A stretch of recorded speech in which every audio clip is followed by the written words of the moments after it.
entre boycotter les élections pour cause de fraude et aller aux élections malgré la fraude, nous choisissons la deuxième solution, c'est-à-dire aller aux élections malgré la fraude. Malgré la fraude orchestrée par nos adversaires, mieux vaut être dans la danse. Malgré la fraude, c'est pourquoi nous avons créé SAFE qui combat, qui dénonce la fraude. Comme vient de le dire son Excellence le Président Laurent Gbagbo, SAFE a été créé pour dénoncer et combattre la fraude. Lors de notre dernière vidéo, nous vous avions indiqué que nous poursuivrons le travail de traque de la fraude et que nous allions vous en rendre compte. Depuis notre dernière déclaration, beaucoup d'événements sont intervenus. La période des contentieux devant la CEI s'est terminée et la CEI a rendu publiques ses décisions. Les dossiers de candidature aux élections municipales, régionales et sénatoriales ont été déposés et surtout, la campagne électorale a commencé. C'est donc dans ce contexte et à quelques jours du scrutin du 2 septembre prochain que nous avons jugé utile de vous faire le point. Malheureusement, les irrégularités et fraudes sont toujours nombreuses. Tout d'abord, nous avons bien déposé auprès de la CEI des réclamations visant à dénoncer les 2 94 759 électeurs inscrits sur la liste électorale et qui prétendaient ignorer l'identité et le lieu de naissance de leurs parents, et cela en violation des dispositions de l'article 7 du Code électoral. Nous avons également formé des réclamations à l'encontre des 6036 cas de personnes ayant usurpé l'identité d'électeurs et qui figurent de façon illégale sur la liste électorale. Nos réclamations concernaient également les 4638 centenaires présents sur la liste électorale. Et quand on parle de centenaires, entendons-nous bien, il s'agit notamment de personnes nées au XIXe siècle et dont on peut raisonnablement croire qu'elles ne sont plus en vie. Sans compter les pères et mères qui auraient mis au monde des centaines, voire des milliers d'électeurs. Tout cela a été dénoncé. Comme seule réponse, la CEI s'est contentée de faire passer le nombre des électeurs qui prétendent ignorer l'identité de leurs parents de 2 94 759 à 2 67 195. La CEI s'est également limitée à baisser de 4 638 à 4 565 le nombre des électeurs centenaires. Autant dire que c'est dérisoire. Néanmoins, cela atteste malheureusement de la volonté de la CEI de ne pas, et cela de façon délibérée, présenter une liste électorale propre qui soit le véritable reflet de l'électorat ivoirien. En effet, nous avons pu constater qu'il demeure encore des personnes décédées sur la liste électorale définitive. Nos illustres disparus comme Maître Kwasi Kwaku André ou encore Feu Niagne Agnero Paul Wood sont encore présents sur la liste électorale alors qu'ils sont décédés et que la CEI en a été informée. Pire, nous avons pu constater à l'examen de la liste électorale définitive que le nombre de personnes ayant usurpé l'identité d'électeurs pour s'inscrire sur la liste électorale de façon frauduleuse a augmenté, passant de 6036 à 6237. Cela est inacceptable alors que les cas d'usurpation d'identité sont flagrants et que les éléments de preuve ont été communiqués à la CEI. En résumé, malgré les éléments de preuve que vous avez pu tous voir et qui ont été communiqués à la CEI, cette dernière se refuse à travailler en ne présentant pas une liste électorale digne de ce nom. À quoi servent donc les 57 milliards de budget dont la CEI dispose? À quoi bon faire des réclamations à la CEI si rien n'est fait?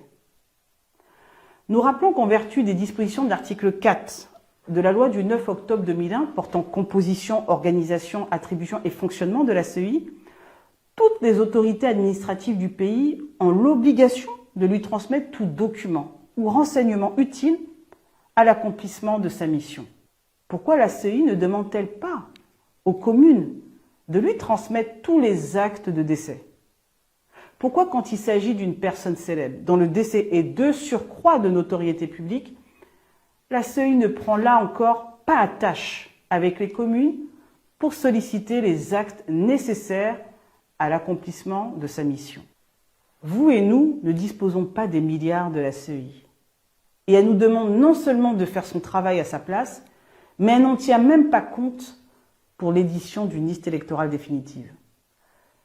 La liste électorale définitive est ainsi à l'image de la liste électorale provisoire, truffée de fraude et d'irrégularités qui représentent plus de 25%, soit plus du quart de l'électorat.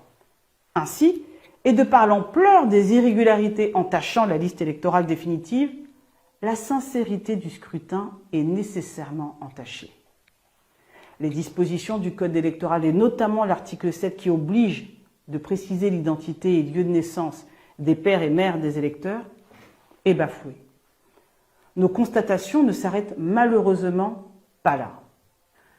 Certains semblent considérer des parties du territoire national comme leur précaré ou leur propriété privée, ce qui dissuade l'expression démocratique par le dépôt de candidature de l'opposition. Tout le monde a en tête les tentatives d'intimidation physique et les violences verbales dont ont été victimes le vice-président exécutif du PPACI, Stéphane Kipré, et son équipe, alors qu'ils étaient en tournée dans le nord de la Côte d'Ivoire, et plus précisément dans le département de Cali.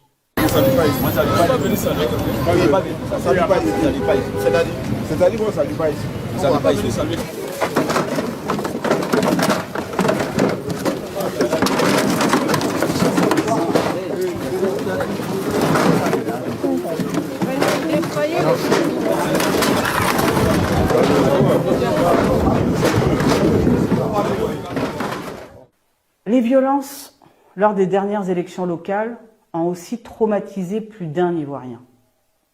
Rien donc d'étonnant à ce qu'il y ait des zones où le RHDP est seul, ou alors il ne compétit qu'avec leurs indépendants. Cela concerne 3 régions sur 31 et 26 communes sur 201. En d'autres termes, avant même que les élections n'aient débuté, il peut déjà être affirmé que le RHDP et ou leurs indépendants contrôleront déjà 10% des communes et des régions. Alors oui, ce n'est ni une fraude, ni irrégulier au sens strict du droit. Mais ça témoigne d'une démocratie en souffrance, hautement sujette à caution, où l'opposition est dissuadée de s'exprimer dans bien des localités et où de potentiels candidats n'ont pas osé franchir le pas, craignant les violences post-électorales dont ils pourraient être victimes. Et nous pouvons bien les comprendre. Quand on voit la violence du RHDP, même en leur propre sein, à Koumassi.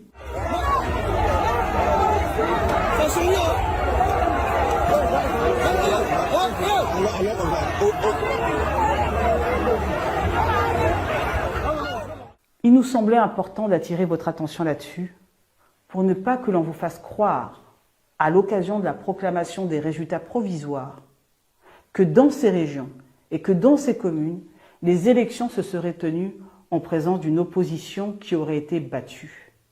Il n'en est rien, puisqu'il n'y a pas eu d'opposition. Vous trouverez sur le site de SAFE l'ensemble de ces 3 régions et 26 communes qui, a priori, tomberont d'office entre les mains du RHDP et de leurs indépendants.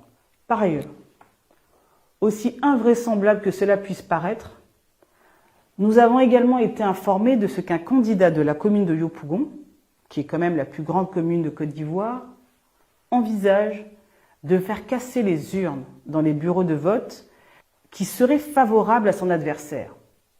Et cela dans le seul but d'y faire annuler les résultats.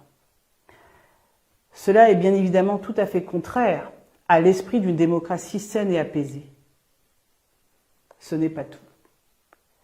Il est apparu que plusieurs modifications sont intervenues, qui sont non seulement irrégulières, mais aussi problématiques. Vous savez, il y a un principe admis de tous. On ne change pas les règles du jeu en plein milieu du match. Cette règle est exprimée, d'un point de vue juridique, à l'article 2.1 du protocole de la CEDEAO sur la démocratie et la bonne gouvernance, qui dispose ceci. aucune réforme substantielle de la loi électorale ne doit intervenir dans les 6 mois précédant les élections, sans le consentement d'une large majorité des acteurs politiques. En d'autres termes, les règles d'une élection ne peuvent être changées à la veille de l'élection, sauf en cas de consensus. Pire scandale, les règles ont pourtant été changées moins de 2 mois avant les élections locales, et cela sans aucun consensus. En effet, par une ordonnance du 12 juillet 2023, oui, vous avez bien entendu, du 12 juillet 2023, le code électoral a été modifié. Et ces modifications s'appliqueront lors des élections du 2 septembre prochain. En soi, une telle ordonnance est problématique, car elle est prise à la veille des élections. Mais surtout, un certain nombre de ces dispositions affectent les droits des électeurs et des candidats. En effet, avec le nouvel article 111 du Code électoral, la publication de la liste électorale définitive doit être faite au moins 10 jours avant les élections. Avant cette modification, la liste devait être publiée au moins 15 jours avant les élections. Les électeurs et les candidats perdent ainsi 5 jours. Le nouvel article 120, tel qu'issu de l'ordonnance, fait passer de 15 jours à 3 jours le délai offert aux candidats pour saisir le Conseil constitutionnel lorsque sa candidature n'a pas été validée par la CEI. Le nouvel article 170 du Code électoral fait passer de 5 à 3 jours le délai pour contester la validité des opérations électorales dans sa région. Le nouvel article 199 du Code électoral fait également passer de 5 à 3 jours le délai pour contester la validité des opérations électorales dans la commune. Pire encore, si jusqu'alors les délais de procédure étaient francs, avec le nouvel article 203 du Code électoral, ils deviennent non francs. Alors qu'est-ce que ça veut dire ? Eh bien, jusqu'à maintenant, pour contester une décision ou un résultat, on ne tenait pas compte du jour de la décision ou du résultat. Avec le délai non franc, le jour de la décision ou du résultat est décompté dans le délai. En d'autres termes, cela impacte l'électeur ou le candidat qui se retrouve avec moins de temps pour contester. Alors que la plupart des candidats étaient préoccupés par la constitution et le dépôt de leur dossier de candidature, pour lequel ils étaient confrontés à un certain nombre de difficultés, il a été publié tout discrètement cette ordonnance qui a changé de façon substantielle les règles du jeu en divisant par 2, voire par 5, les délais offerts aux candidats et aux électeurs pour former des recours. Non seulement cela est irrégulier, mais ça ne peut que crisper inutilement le climat politique. À l'occasion des prochaines échéances électorales, nous avons jugé fondamental d'attirer votre attention là-dessus, alors que nous sommes convaincus que ces nouveaux délais réduits ne sont pas forcément connus de tous. Mais les modifications ne s'arrêtent pas là. Depuis la publication de la liste électorale provisoire, il a été créé 62 nouveaux lieux de vote dans lesquels ont été affectés plusieurs milliers d'électeurs. Comment ces électeurs, qui se trouvaient affectés à certains lieux de vote sur la liste électorale provisoire et qui vont se trouver brusquement affectés dans ces nouveaux lieux de vote, peuvent le savoir? Quel besoin irrépressible justifie qu'en plein milieu du processus électoral, et alors qu'aucun recours ne sera possible, il soit procédé à la création et au changement de lieux de vote de milliers d'électeurs? Cela revient à procéder au déplacement forcé d'électeurs qui se voient changer de lieu de vote alors qu'ils n'en ont pas fait la demande. Et puis, quels sont les critères et les raisons qui justifient la création de nouveaux lieux de vote en plein milieu du processus électoral? Comment la CEI s'assure de ce que les électeurs concernés soient informés? Le fit-elle au moins? Plus grave, il semble que ces déplacements forcés d'électeurs ne se limitent pas à la création de ces nouveaux lieux de vote. En effet, lors de la phase d'enrôlement, les électeurs pouvaient demander à changer de lieu de vote en justifiant notamment du changement du lieu de résidence. Cependant, La CEI s'est bien gardée de communiquer le nombre de personnes au total que cela concernait. Le 20 mai 2023, à l'occasion de la remise de la liste électorale provisoire aux partis et aux groupements politiques, la CEI avait indiqué lors de son allocution, je cite, « Sur 36 290 demandes de changement de lieu de vote en ligne, seules 9 486 se sont avérées régulières. » En ce qui concerne les demandes de changement de lieu de vote, ce sera le seul chiffre communiqué par la CEI. Pourtant, il y a eu 370 847 électeurs qui se sont vus changer de lieu de vote entre la liste électorale définitive de 2020 et la liste électorale définitive de 2023. Bien des électeurs nous ont alertés avoir été changés de bureau de vote alors qu'ils n'en avaient formulé aucune demande auprès de la CEI en ce sens. Ils ont formé des réclamations pour dénoncer cela. Réclamations qui ont été rejetées. Comment comprendre que des électeurs qui ont toujours voté dans des lieux de vote et qui n'ont jamais demandé à changer peuvent se retrouver changés de lieu de vote? Comment la CEI peut expliquer ces changements qui n'ont été précédés d'aucune demande de changement de lieu de vote par les électeurs? Entendons-nous bien. Bien sûr, il y a des électeurs qui ont demandé à changer de lieu de vote et qui ont, de ce fait, changé de lieu de vote. Nous ne parlons pas de cette catégorie d'électeurs. Nous parlons de tous ceux qui ont été changés de lieu de vote avec la création récente de nouveaux lieux de vote sans avoir pourtant demandé à changer. Comment l'aurait-il pu d'ailleurs, puisque la période d'enrôlement est terminée depuis la fin de l'année dernière? Nous parlons encore de ces électeurs qui n'ont pas pu se rendre compte qu'ils ont été changés de lieu de vote à leur insu du fait de l'arrachage des listes électorales provisoires dans certaines localités, ne leur permettant pas de ce fait de trouver leur nom. Nous parlons des électeurs qui, lorsque la liste électorale provisoire n'était pas arrachée, ont pu constater qu'ils ont été changés de lieu de vote et qui, malgré un recours, n'ont pas été remis dans leur lieu de vote initial. Cela est tout simplement irrégulier et va nécessairement impacter les élections. Écoutez quelques-uns de ces électeurs et faites-vous votre propre opinion. Je suis électeur et j'ai toujours voté à Yopougon, où j'habite d'ailleurs, au Toit Rouge.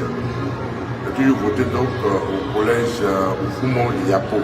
Mais il se trouve que cette année, je vais voir la liste et à ma grande surprise, on me dit, enfin je poursuis la liste sur mon portable. Et à ma grande surprise, on me dit que je suis au plateau désormais, dans une école qu'on appelle du point Nana Thérèse, que je ne connais pas très bien. J'ai fait ce que je devrais faire parce que, en pareille circonstance, il faut faire la réclamation. Et donc, j'ai suivi les conseils de mes frères, de mes camarades, et j'ai fait la réclamation que voici. Pour dire de me ramener là où je votais, parce que je suis pas loin du collège Oufoumo-Yapo du Toit Rouge. Mais malgré cette réclamation, il faut dire que je n'ai pas été écouté et on m'a maintenu, n'est-ce pas, au plateau. On m'a maintenu au plateau. Parce que sur la liste définitive, mon nom figure toujours sur la liste électorale du plateau. Et il faut le dire, moi je n'ai jamais fait la demande pour aller au plateau. Il n'y a même pas de raison d'aller voter au plateau puisque je vis au Toit Rouge. Cette année 2023-2024, je vais pour vérifier mon nom sur la liste électorale. Je me rends compte que je ne suis plus à Sikoji 4, là où je votais auparavant. Je me retrouve à Port-Boué, Gonzague-Ville. Donc j'aimerais savoir pourquoi cela a été ainsi. Parce que je n'ai pas fait de demande et ils m'ont balancé à Gonzague-Ville. J'ai l'habitude de voter au SEMA, collège moderne P418. Le jour de l'affiche des listes, je suis allé vérifier si mon nom était dedans. Et je n'ai pas retrouvé mon nom. Sur le tableau, les gens qui ont affiché, ils ont laissé leur numéro pour les réclamations. J'ai appelé le numéro et ils m'ont indiqué qu'ils sont au siège de Sojofia ici de venir là-bas. C'est ainsi que je me suis rendu là-bas avec ma carte électeur. Je leur ai donné ma carte électeur et ils m'ont demandé, et eux-mêmes ils ont fouillé dans leur cahier là-bas, mon nom n'est pas dans. Et je leur ai demandé, je fais comment? Ils ont dit, bon, ils vont me donner, ils vont remplir pour faire réclamation pour qu'on puisse remettre mon nom. Et ils m'ont demandé d'abord si je fais partie d'une ONG, parce que les ONG, là, leur président les prend pour aller dans des différentes villes où le candidat leur montre qu'ils vont voter pour le candidat. Je leur ai dit que moi, je ne suis pas dans ma bouille, je ne peux pas faire ça. Je n'ai jamais fait et puis je ne vais jamais faire ça. Donc, comment ils vont faire pour mettre mon nom là? Ils n'ont qu'à s'arranger pour mettre mon nom. Donc, je lui ai donné ma carte électeur. Quand il a enregistré mon numéro là, il y avait un V derrière mon numéro de carte électeur. Il a enlevé le V là. Je lui ai dit, mais pourquoi tu enlèves V là? Il dit, non, c'est comme ça, on leur a dit de faire. Donc, je lui ai dit, ah, si on t'a dit de faire comme ça, ce qui est sûr, je veux que mon nom soit sur la liste électorale. Si tu as enlevé V là, toi-même tu sais pourquoi tu as enlevé V là. À ma grande surprise, on m'a balancé dans une ville où moi-même je ne connais pas. Les fraudes et irrégularités ne s'arrêtent pas là. À l'occasion de la réunion qu'elle a organisée le mardi 20 juin 2023 avec les potentiels candidats et les représentants des partis politiques pour donner des informations pratiques sur l'organisation des prochaines élections, la CEI a annoncé officiellement que le découpage électoral pour les élections locales de septembre 2023 se bornerait au décret de 2010 sans plus de précision. Écoutons un peu ce que disait alors la CEI. En 2000, on décide d'adopter une politique qu'on appelle la politique de communalisation. Ainsi donc, de 2000 à 2010, on crée plus de 1000 communes. Et en 2012, même en 2010 déjà, on prend un décret pour déterminer le ressort territorial de toutes ces communes qui ont ainsi été créées. Sauf qu'en 2012, un décret est pris pour abroger toute la majeure partie de ces communes, pour ne pas dire toutes ces communes.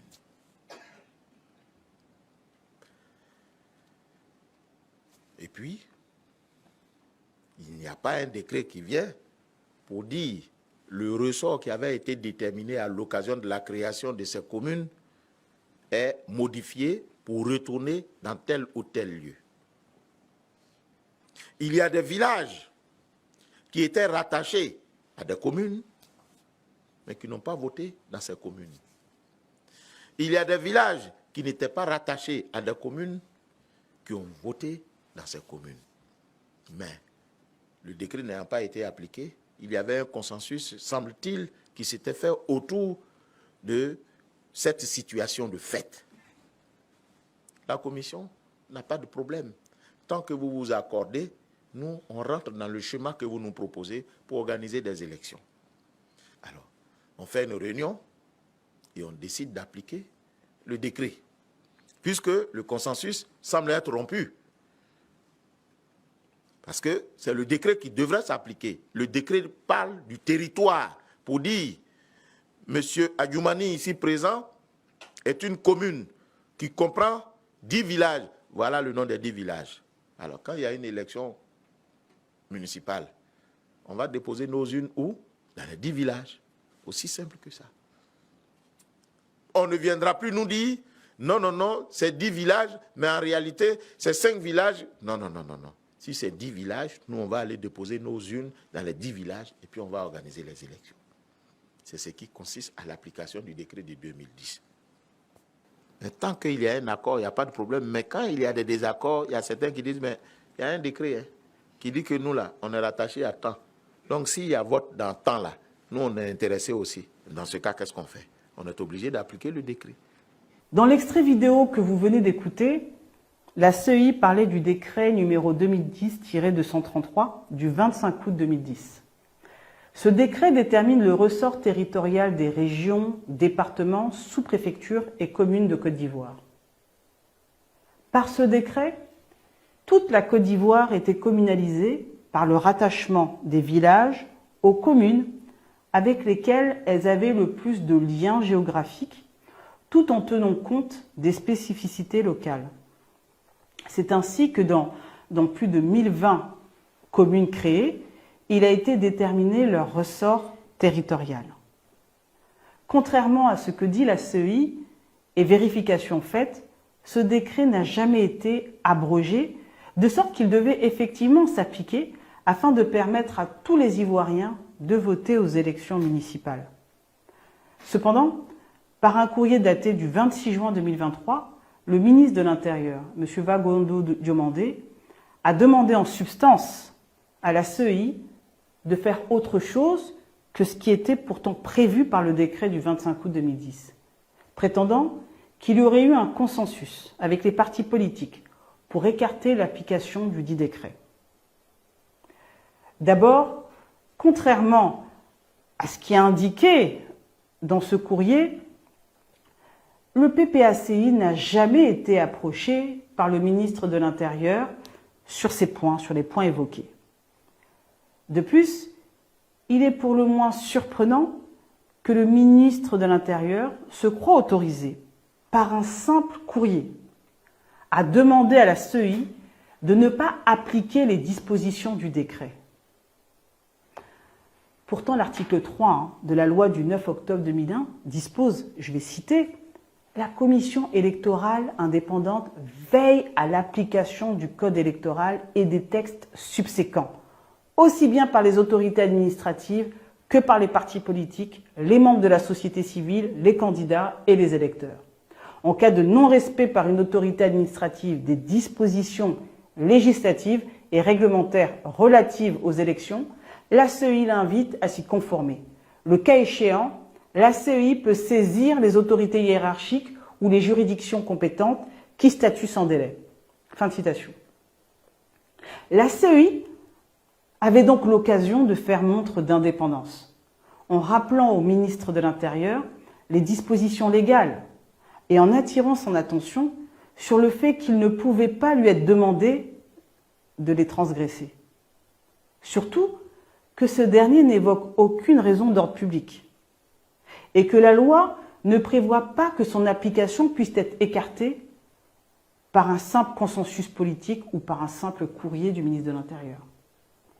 Au lieu de cela, la CEI s'est fendue d'un communiqué dans lequel elle demande à l'ensemble de ses commissaires centraux et locaux, ainsi que ses services techniques, de procéder, je cite, « comme le demande le ministre de l'Intérieur ».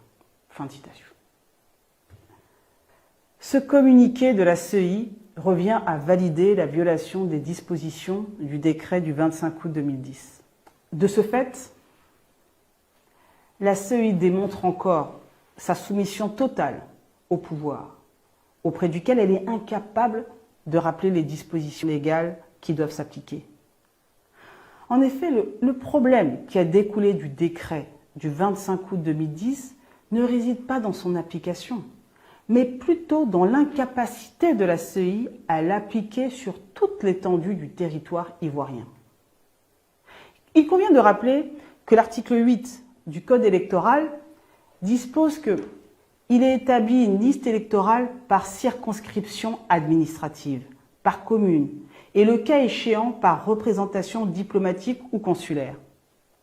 La liste électorale peut être scindée par secteur électoral, quartier, village, campement, lieu ou bureau de vote, selon les modalités définies par décret en Conseil des ministres. Sur proposition de qui ? De la commission chargée des élections. Fin de citation. Il revenait ainsi à la CEI de faire une proposition qui soit conforme au décret précité, ce qu'elle se garde bien de faire, préférant se soumettre aux instructions du ministre de l'Intérieur qui lui demande de violer le décret du 25 août 2010. L'indépendance de la CEI est ainsi remise en cause. Peut-on d'ailleurs encore l'appeler indépendante ? Tous les éléments factuels que je viens de vous évoquer nous amènent à répondre malheureusement par la négative. Toute chose qui est une violation flagrante du reste de l'article 3 du protocole sur la démocratie et la bonne gouvernance du 21 décembre 2001 qui dispose ceci. Les organes chargés des élections doivent être indépendants et ou neutre et avoir la confiance des acteurs et protagonistes de la vie politique. En cas de nécessité, une concertation nationale appropriée doit déterminer la nature et la forme des 10 organes. La confiance du PPACI, la CEI ne l'a plus. Et je crains que bien de nos compatriotes se méfient à raison d'elle. Car quand on a un budget de plus de 57 milliards de francs CFA et que les dispositions légales donnent à la CEI les moyens de travailler en toute indépendance, la CEI ne peut pas agir comme elle le fait sans démontrer un parti pris évident, une soumission totale à un parti politique. Alors que faire? Certains d'entre vous pourraient dire « À quoi bon aller aux élections avec toutes ces fraudes et irrégularités ?» Mais au début de notre intervention, nous avons écouté son Excellence, le président Laurent Gbagbo. Il a été très clair. Nous devons aller aux élections malgré la fraude.